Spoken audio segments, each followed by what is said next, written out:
Olá, boa noite, a paz a todos. Vamos à leitura de um texto da Palavra de Deus para a nossa meditação. Encontramos na primeira epístola de Paulo aos Tessalonicenses, no capítulo 1, os versículos 9 e 10, onde está escrito assim: Porque eles mesmos anunciam de nós qual a entrada que tivemos para convosco, e como dos ídolos vos convertestes a Deus, para servir o Deus vivo e verdadeiro, e esperar dos céus a seu Filho, a quem ressuscitou dos mortos, a saber, Jesus, que nos livra da ira futura.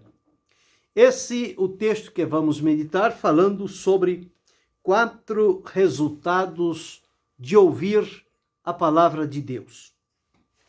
Nós encontramos nesta epístola que Paulo passou por Tessalônica por ocasião da segunda viagem missionária que ele estava fazendo.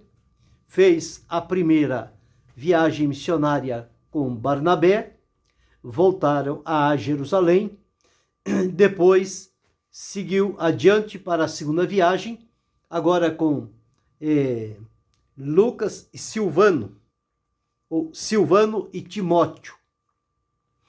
E com estes ele deu seguimento. Foi na ocasião quando ele intentava ir para a Ásia, o Senhor não permitiu. Tentou ir para a Bitínia, o Senhor não permitiu, mas de noite ele teve uma visão em que um varão dizia para ele: passa a Macedônia e ajuda-nos. Ele entendeu que aquele era o propósito e a direção de Deus para a sua vida, e ele seguiu por aquele caminho.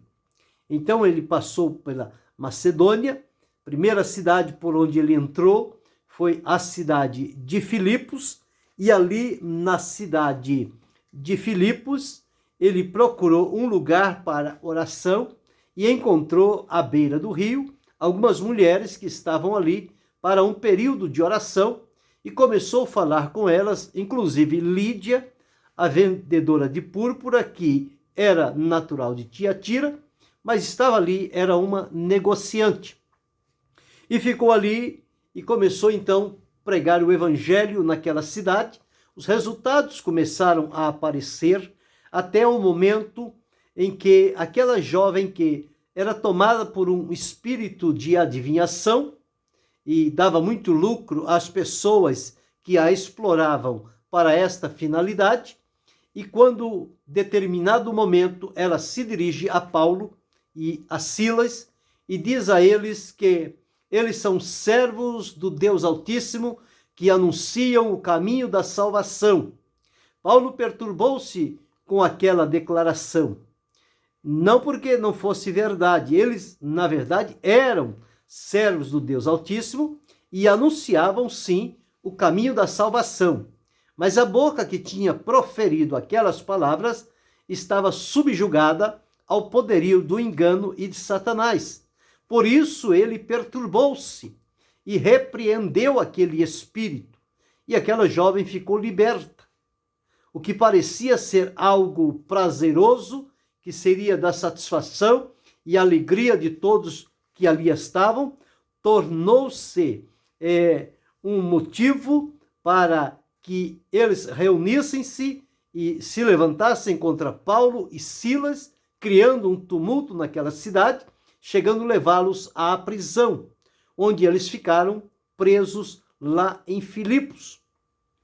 Mas não ficaram tristes e nem revoltados pela situação. Eles, perto da meia-noite, cantavam e oravam.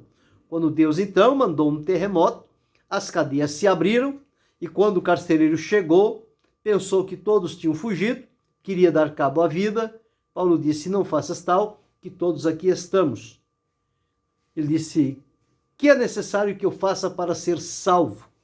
Paulo disse: crê no Senhor Jesus Cristo, será salvo tu e a tua casa. Ele creu, e naquela noite foi batizado ele e toda a sua casa, e com alegria passaram a servir ao Senhor.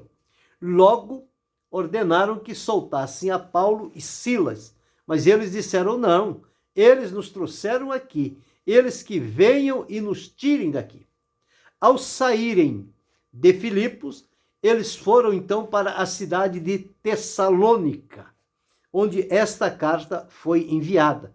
Chegando em Tessalônica, Paulo começou com a mesma intrepidez, com a coragem, com a ousadia, com a sabedoria que Deus lhe deu, pregando o evangelho nas sinagogas e onde encontrava as pessoas, e aquilo começou a mover o coração, que grande parte começou a crer, tanto de homens como de mulheres e de gregos, e isso suscitou ali também um movimento contrário à permanência dos apóstolos ali. Ele precisou ir para Bereia, de Bereia ele foi para outros lugares, seguindo adiante, Corinto, Atenas e Éfeso.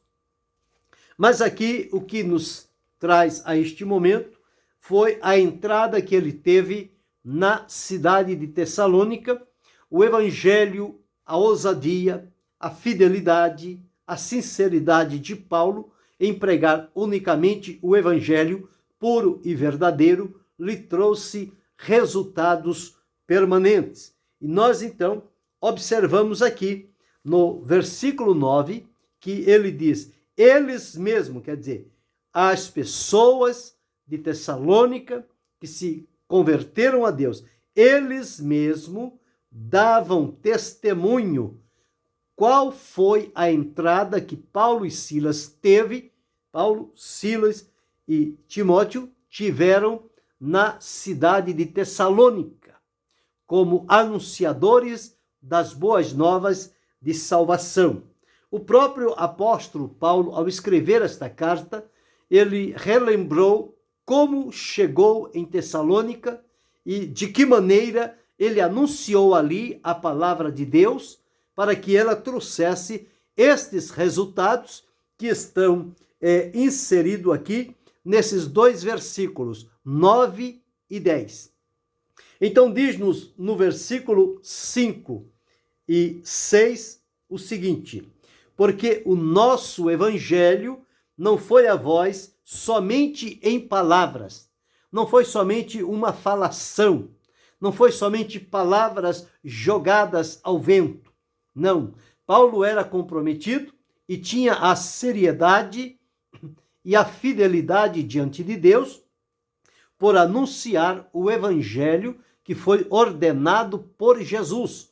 Quando nós encontramos em 1 Coríntios, no capítulo 9, e o versículo 16, está escrito assim: porque se anuncio o evangelho, não tenho de que me gloriar, pois me é imposta esta obrigação, e ai de mim, se não anunciar o evangelho. Então ele tinha como responsabilidade e comprometimento anunciar o evangelho, as boas novas, como também deixou relatado as palavras de Paulo em Atos. Lucas deixou registrado no capítulo 20, o versículo 24, onde ele diz o seguinte: mas em nada tenho a minha vida por preciosa, contanto que cumpra com alegria a minha carreira e o ministério que recebi do Senhor Jesus para dar testemunho do evangelho da graça de Deus. Ele, quando escreveu aos irmãos da cidade de Roma, ele disse: porque não me envergonho do evangelho de Cristo, pois é o poder de Deus para a salvação de todo aquele que nele crê. Porque no evangelho se descobre a justiça de Deus, de fé em fé, mas o justo viverá da fé. E aqui em Tessalônica, ele disse: o nosso evangelho não foi somente em palavras, visto que no evangelho essencial há o poder de Deus. Então, mas em poder e no Espírito Santo e muita certeza. Essa certeza era a convicção. Paulo tinha uma profunda convicção do evangelho que ele pregava às pessoas, um evangelho puro, simples, verdadeiro, porém poderoso. Este era o evangelho que Paulo pregava. Quando nós observamos na epístola aos Hebreus, no capítulo 4 e o versículo 2, nós encontramos aqui o seguinte: diz-nos assim: porque também a nós foram pregadas as boas novas, quer dizer, o evangelho, como a eles, mas a palavra da pregação nada lhes aproveitou àqueles, porquanto não estava misturada com a fé naqueles que ouviram.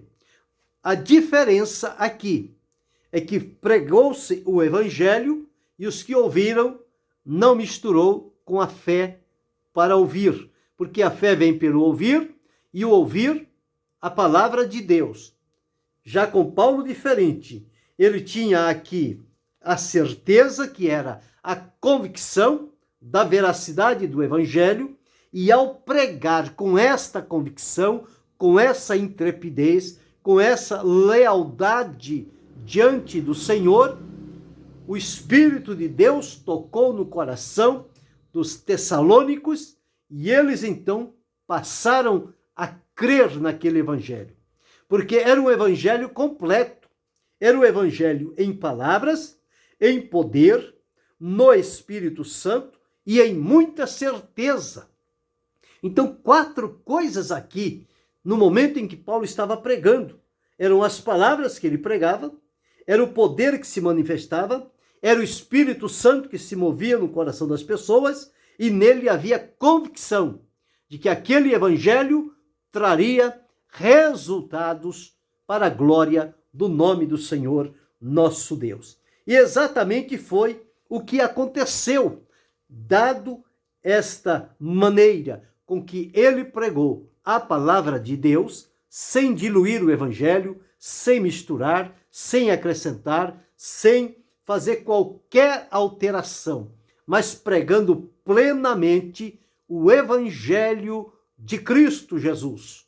Conforme ele foi alcançado por Jesus, ele comprometeu-se lealdade, fidelidade, temor e obediência até o fim da sua vida, pregando este evangelho, não procurando saber qualquer outra coisa, não procurando impressionar as pessoas com palavras difíceis até de compreender, demonstrando sabedoria. Não.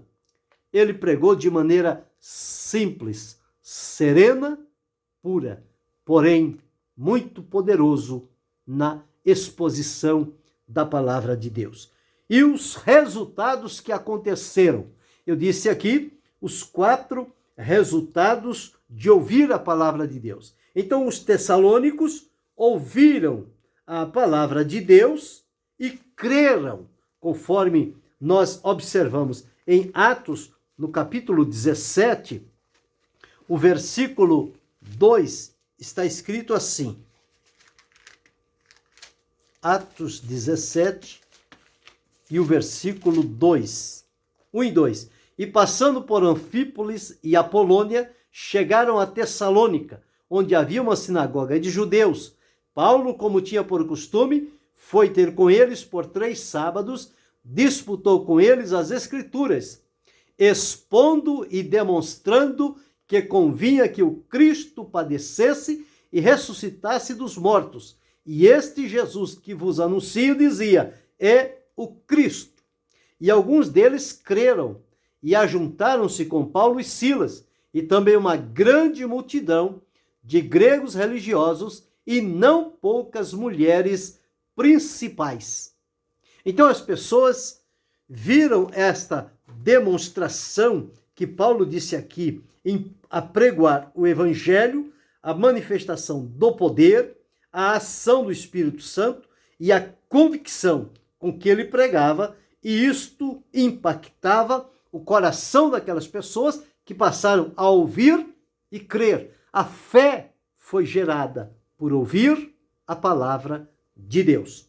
E os resultados que apareceram? Bem, aqui nos versículos 9 e 10, encontramos 4 resultados depois de ouvirem a palavra do Senhor, o Evangelho, as boas novas a respeito de Jesus. Diz aqui, eles mesmos anunciam de nós qual a entrada que tivemos para convosco. E aqui vem o primeiro resultado de ouvir a palavra de Deus. Diz-nos assim: e como dos ídolos vos convertestes a Deus. Dá-nos a entender que este povo era devotado a adorar através de ídolos. E que ídolos eram estes? Eram aqueles que eles faziam conforme a ideia que eles tinham. Faziam ídolos de madeira, de prata, de ouro, de tantos materiais, e se curvavam diante destes ídolos, tendo a eles como deuses que pudesse ouvir e responder o seu clamor, o seu pedido. Mas nós encontramos, eles achavam que estes ídolos que eles criaram, eles tinham poderes sobrenaturais para que pudesse, então, dar a eles a resposta do que eles precisavam. Mas quando nós vamos à palavra de Deus, lá no Salmo 115, está escrito da seguinte forma. Salmo 115, está escrito assim: os ídolos deles são prata e ouro, obra das mãos dos homens. Têm boca, mas não falam. Têm olhos, mas não veem. Têm ouvidos, mas não ouvem. Nariz têm, mas não cheiram. Têm mãos, mas não apalpam. Têm pés, mas não andam. Nem som algum sai da sua garganta. E o salmista diz: tornem-se semelhantes a eles e os que o fazem e todos os que neles confiam. Dizendo aqui que o ídolo nada é. Não há poder sobrenatural no ídolo, na idolatria, em adorar ídolos. Ídolos é tudo aquilo que a pessoa traz para o coração, deposita nele confiança e torna-se um ídolo a quem as pessoas passam a adorar. O ídolo vem para tomar o lugar de Deus no coração das pessoas. Nós temos um vazio, uma necessidade no nosso coração que só Deus pode preenchê-la. Mas as pessoas às vezes querem preencher através destes ídolos de madeira, de pedra, de prata, de ouro, de ferro, seja do que for. Mas eles não têm nenhum poder sobrenatural e, como li, não veem, não ouvem, não falam, não andam, não cheiram, não se movimentam, não ajudam. É como os deuses de Baal, que eles começaram a clamar: Baal, responde-nos. E Baal não respondeu nada, porque era um ídolo, uma idolatria que estava ocupando o lugar de Deus no coração das pessoas. Mas aqui Paulo diz que eles se converteram dos ídolos.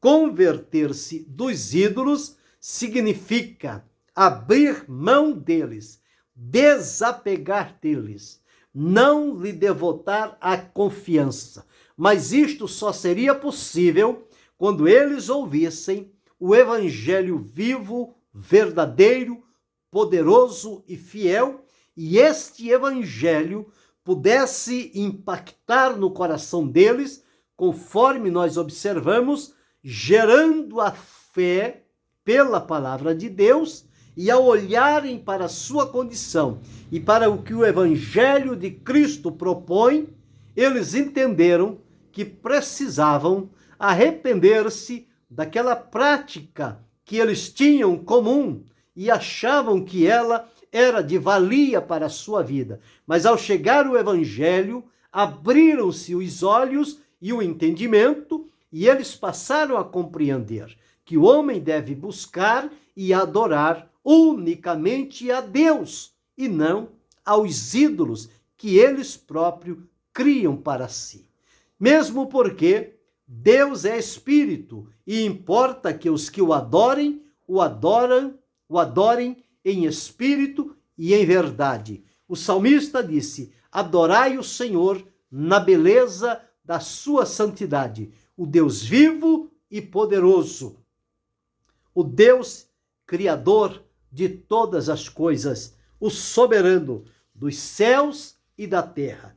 Então eles se converteram dos ídolos, porque isto tinha se revelado na consciência e no coração deles, e nós entendemos que o evangelho, ele não somente mostra-se aos olhos das pessoas, mas a palavra de Deus, o escritor aos Hebreus deixou escrito: mas a palavra de Deus é viva e eficaz, mais penetrante do que espada de dois gumes, e penetra até a divisão da alma e do espírito, das juntas e medulas, é apta para discernir os pensamentos e as intenções do coração. Então, o evangelho dirige-se ao coração.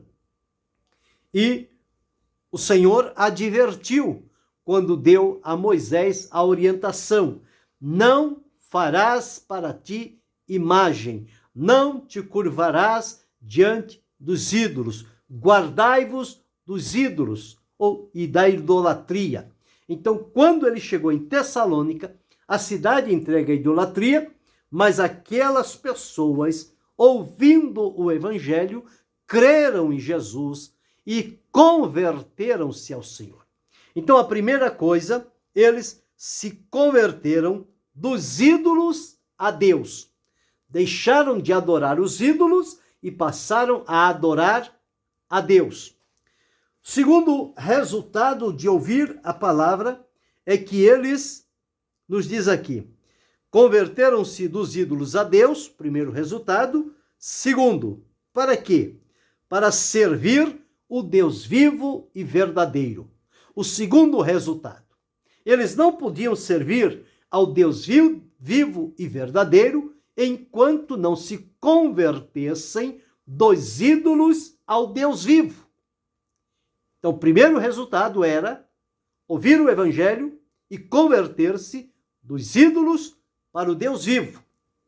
E daí, então, o segundo resultado, uma vez convertido a Deus, para servir o Deus que é vivo e que é verdadeiro, diferente dos ídolos, que são mortos e não são verdadeiros, são inanimados. Então, ao servir o Deus verdadeiro, eles agora reconheciam que ele era um Deus criador, um Deus salvador, um Deus soberano, e eles foram, então, salvos e libertos para servir a Deus. Como Paulo deixou em Romanos: outrora nós servíamos a iniquidade, mas agora servimos a Deus em novidade de vida. Por quê? Porque o evangelho chegou e a mudança aconteceu. Então nós observamos este preceito da palavra de Deus, que primeiro converte-se a Deus para depois servi-lo, que é o segundo resultado, servir o Deus vivo e verdadeiro. E o terceiro resultado, uma vez que se converteram a Deus, uma vez que passaram a servir o Deus vivo e verdadeiro, eles agora têm uma promessa diante de si, porque Paulo pregou a respeito de Jesus, dizendo da sua vida terrena, do seu trabalho e obra, da sua morte, sepultamento, ressurreição e ascensão, e a promessa da sua volta. Então, o terceiro resultado de ouvir a palavra de Deus está aqui no versículo 9. E esperar dos céus a seu Filho, a quem ressuscitou dos mortos, a saber, Jesus. Então, aquele Jesus que Paulo estava pregando para eles, Paulo anunciou que aquele Jesus haveria de voltar muito breve para buscar aqueles que em Jesus creram e passaram a servi-lo. Então eles têm uma promessa da volta de Jesus para buscá-los, para levá-los para si. Esse é o terceiro resultado de ouvir a palavra de Deus. E o quarto e último resultado é que, por ocasião da vinda de Jesus, eles receberão um livramento permanente. Diz-nos aqui que Jesus virá para nos livrar da ira futura. A palavra de Deus relata que um dia a ira de Deus vai se manifestar desde os céus, conforme nós observamos em Romanos, no capítulo 1, e o versículo de número 18, está escrito assim: porque do céu se manifesta a ira de Deus sobre a impiedade e injustiça dos homens que detêm a verdade em injustiça. Então, esta condição daqueles que estão distantes, rebelados e inimigos de Deus, é que a ira de Deus haverá de manifestar-se, sim. Nós também estávamos contados como filhos da ira e para sermos alcançados e sentenciados pela manifestação da ira de Deus, conforme encontramos aqui em Efésios, no capítulo 2 e o versículo 3, está escrito assim: entre os quais todos nós também antes andávamos nos desejos da nossa carne, fazendo a vontade da carne e dos pensamentos, e éramos por natureza filhos da ira, como os outros também. Então, uma vez que se converteram a Deus e passaram a servir a Deus e esperar a Jesus na sua volta, também receberão o livramento da ira futura. Não mais são filhos da ira, passaram a ser agora filhos de Deus, filhos da luz, filhos da salvação. E quando olhamos em 2 Tessalonicenses, no capítulo 1, os versículos 8 e 9, está escrito assim: como labareda de fogo, tomando vingança dos que não conhecem a Deus e dos que não obedecem ao evangelho de nosso Senhor Jesus Cristo, os quais, por castigo, padecerão eterna perdição ante a face do Senhor e a glória do seu poder. Então, o Senhor virá para manifestar a sua ira sobre os filhos da ira e os filhos da desobediência. Mas aqueles que creram no Senhor, converteram-se a Ele, passaram a servir a Deus e esperar Jesus, e no momento da sua volta, diz-nos aqui, quando vier para ser glorificado nos seus santos e se fazer admirável naquele dia em todos os que creem, porquanto o nosso testemunho foi crido entre vós. Então aqui está, o Senhor Jesus virá para nos livrar da ira futura. Então observamos dentro desses dois versículos de 1 Tessalonicenses, capítulo 1, versículos 9 e 10, 4 resultados de ouvir a palavra de Deus. O primeiro resultado é que haverá a conversão dos ídolos para o Deus vivo. Segundo resultado, após converter-se a Deus, passar a ter a vida para servir unicamente a Deus, ao Deus vivo e verdadeiro. Terceiro resultado, ter a esperança e a expectativa na volta gloriosa e maravilhosa de Jesus, que muito breve há de acontecer. E o quarto resultado de ouvir a palavra de Deus é que, por ocasião da volta de Jesus, ele nos livrará da ira futura, ou seja, ele nos tirará deste mundo e nos levará juntamente com ele para a presença do Pai, onde desfrutaremos a eternidade. Ao acontecer isto, então a ira de Deus manifestará sobre este mundo e aqueles que aqui ficarem por não terem crido e obedecido ao Evangelho do Senhor Jesus Cristo. Então aqui temos diante de nós 4 resultados de ouvir a palavra de Deus, a palavra do Evangelho. Se você ainda não teve o encontro pessoal com Jesus, este é o momento, ele está pronto e acessível para recebê-lo, porque ele o convida: vinde a mim, todos que estáis cansados e oprimidos, e eu vos aliviarei. Você pode vir a Cristo, ele vai perdoar e transformá-lo, libertar a sua vida. Você vai demonstrar o arrependimento ao abandonar esta prática de servir à idolatria, passará a servir a Deus e, convertendo-se a Deus e servir o Deus vivo, esperar Jesus e ser livre da ira futura. Estes são os resultados. Nós desfrutamos esta esperança maravilhosa na promessa da volta de Jesus, que nos livrará de uma vez por todas deste mundo e das consequências que estão preparadas para se derramarem sobre ele. Que Deus continue abençoando-nos em Cristo Jesus, não só hoje, mas para todo sempre. Amém.